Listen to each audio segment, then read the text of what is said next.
Good evening, everyone. Tonight I'd like to make some more comments concerning the astral body to follow up perhaps what I said last night. It is very important to try to realize, as I've said in previous videos, that the astral body is not the soul. It's not the same thing at all. The soul, we have said, is what we also can call pure consciousness. Simply speaking, it is the aspect of us which is conscious.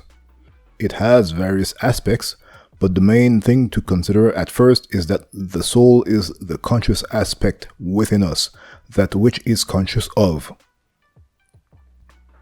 So since we can be conscious of the activity of our astral body, and the main activity of our astral body is the feeling aspect, the emotional aspect, the desire aspect of our psyche. The astral body is different from the mind, which is mainly the thinking principle. The feeling principle, the astral body, is different from the soul because since we can be conscious of it, since we can be conscious of its activity, we must conclude that it's not the same thing. We can be conscious of what we feel inside, of the emotions that arise within us, the desires, the feelings that arise and eventually die within us, but the conscious principle remains itself. It is different from the astral body. So why would we put all of our focus on what we feel, what we emote, what we desire, since these things are programmed, destined to emerge and eventually disappear? There is no way around it. They all are absolutely 100% impermanent. Whereas the conscious aspect is not really impermanent. It's always what it is. But the astral body, not being the soul, remains a very important part of our incarnational experience, because we cannot be a normal human being without one. We have to have an astral body to function as a normal human being on this planet. And the astral body, just like the physical body or the mind, has its own senses, is capable of, or simply allows consciousness to be conscious of its range of, for lack of a better term, its range of existence. So there is a range of phenomena that we can become conscious of through our astral body, and it's important to become as conscious as possible, to become fully developed, astrally speaking, to be able to feel correctly what we ought to feel, what we can feel. And just like the physical body needs to be, healthy and capable, ideally, just like the physical body allows us to be conscious of what happens on this plane, this physical plane of reality, the astral body allows us to be conscious on what we call the astral plane of reality. Even though some people may not believe there is such a thing as the astral plane or an astral body, to these people I would simply ask, then you would certainly not doubt there is such things as emotions or desires, right? So what are these things? Because these things aren't biological realities. They are not things that you can know they're real because you perceive them through the agency of your 5 physical senses, right? Yet they exist. They exist how? They are part of basically the same reality, but another aspect of our reality. So physical plane, astral planes, different planes, but still part of the same whole reality. Now, the issue with the astral body, and so our whole feeling, emotional aspect, is that I think a lot of people can relate. It drives us in all kinds of directions, and often we feel that we were perhaps misled by what we wanted, by how we felt at a certain time, by what we wanted, by what we desired, and such things. Being very, very emotional is a big problem very often in life. And the reason behind that is the lack of understanding that emotions have no reality of their own. Emotions and desires have no reality of their own. Their reality, their emergence within us depends on how we view things from the mind perspective, the thinking principle within our psyche. The thinking principle, the mind, which is not the soul either, because we can be conscious of thoughts, of the realm of thoughts. So it's not the same thing as consciousness itself. Same thing as the astral body. But you see, the psyche is what we consider to be the dual activity of mind and emotion, desire together. The astral body and the mental body, or the mind, more often than not function as a unit. They function together. We feel a certain way, then we start thinking about that, or we see something, we have some thoughts about it, some opinions about it, some beliefs about it, and because of those beliefs, those thoughts, those opinions, those ideas, we feel a certain way.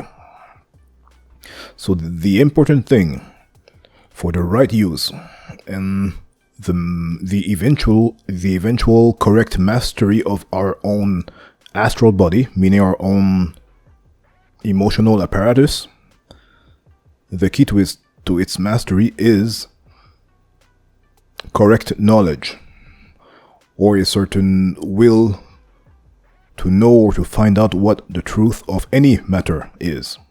If we know the truth about something, our feelings should be correct about it. You know, the confusion, the rampant confusion we have in this world is because all kinds of people have all kinds of beliefs about all kinds of things.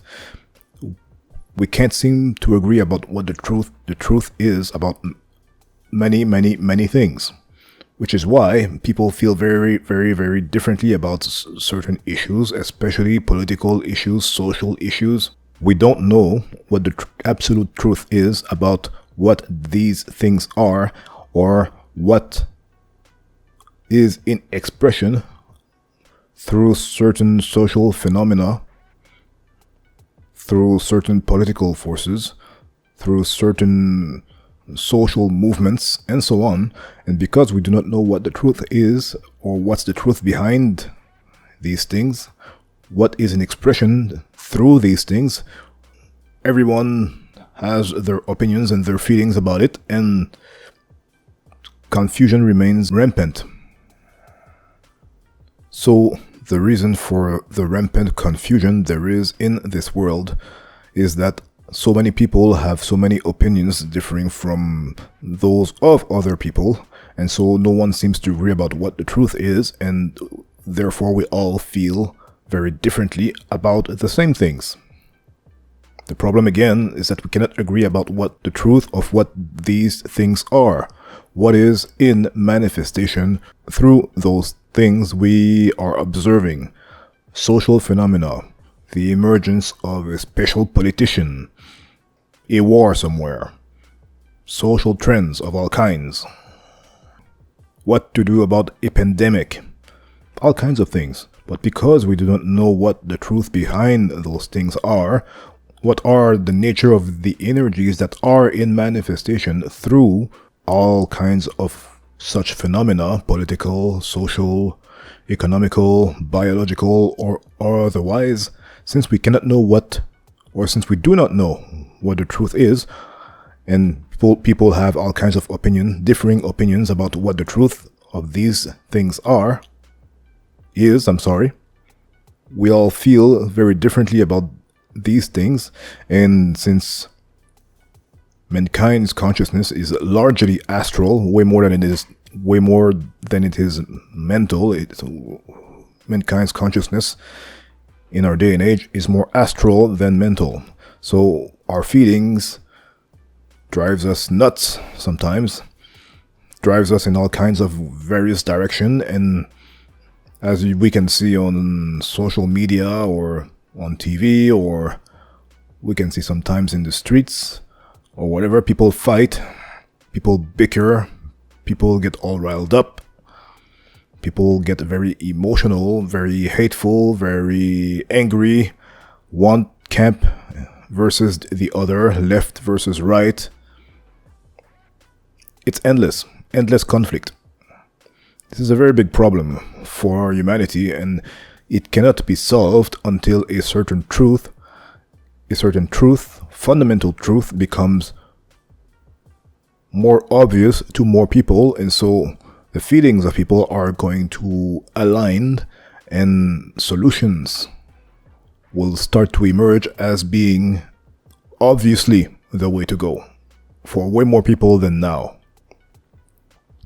People will agree about way more stuff when certain truths are seen and recognized by all, or at least by more people than now. This may seem utopic. This may seem like a crazy thing to suggest or hope for, but there's no way around it. The future of mankind the future success of mankind as a civilization has to do with a more widespread recognition of what the truth is. And the first truth, because there's a path to that, the first truth that everyone should be after is the truth about the nature of consciousness. I'm always repeating that, but that's the basis of everything. Once there is a certain degree of spiritual realization, meaning once there is a certain degree of recognition within of what is the nature of consciousness, then from this first truth, more truth can become very obvious.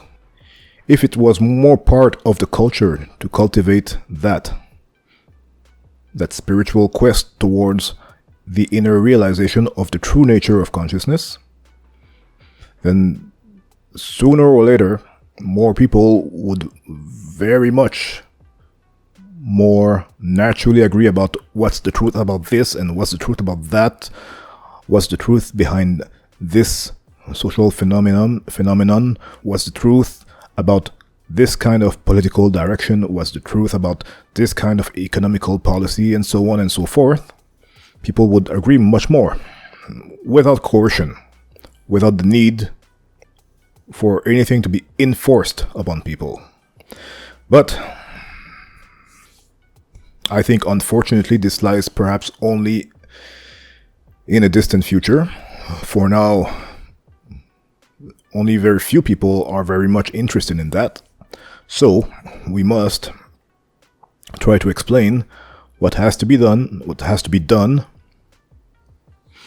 at an individual level to try to at least find out for yourself what you ought to do to bring more harmony and less conflict in your own life. Because what is true for the individual is also true for the collective. So, individually speaking,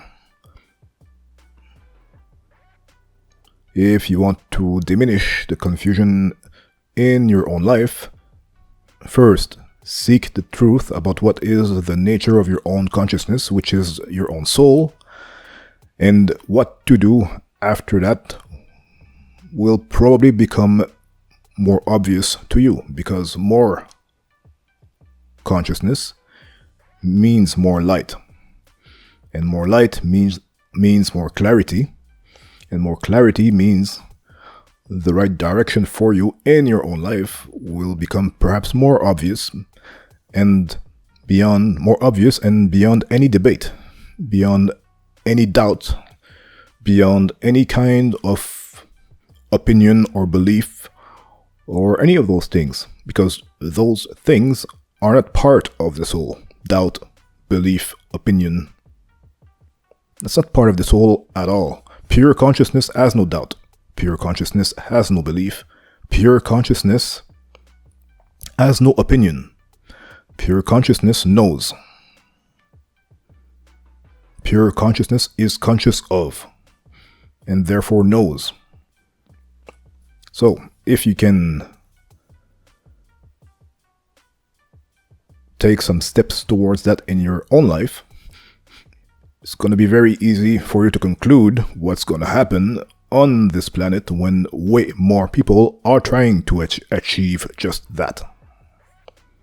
Our current political systems, our current social structure is not based on soul consciousness. It's based on astral consciousness. We are a psychical civilization. We're not a soul or enlightened civilization as of yet. We are a nation of emotional people filled with emotions and desires and opinions and beliefs and stuff like that. We're not in a civilization filled with spiritual realization, spiritual knowledge, or that which we call light or enlightenment. Those are all words that have to do with the nature of consciousness or the soul. This is in the future, that's going to be the norm. For now, it's not. So, to sum up, maybe what was the main point of this video? Let's realize the astral body and the concrete thinking mind are not part of the soul. They are tools for the soul's expression in this plane of reality. If they are used for that, then those expressions are going to be correct and they are going to be altruistic.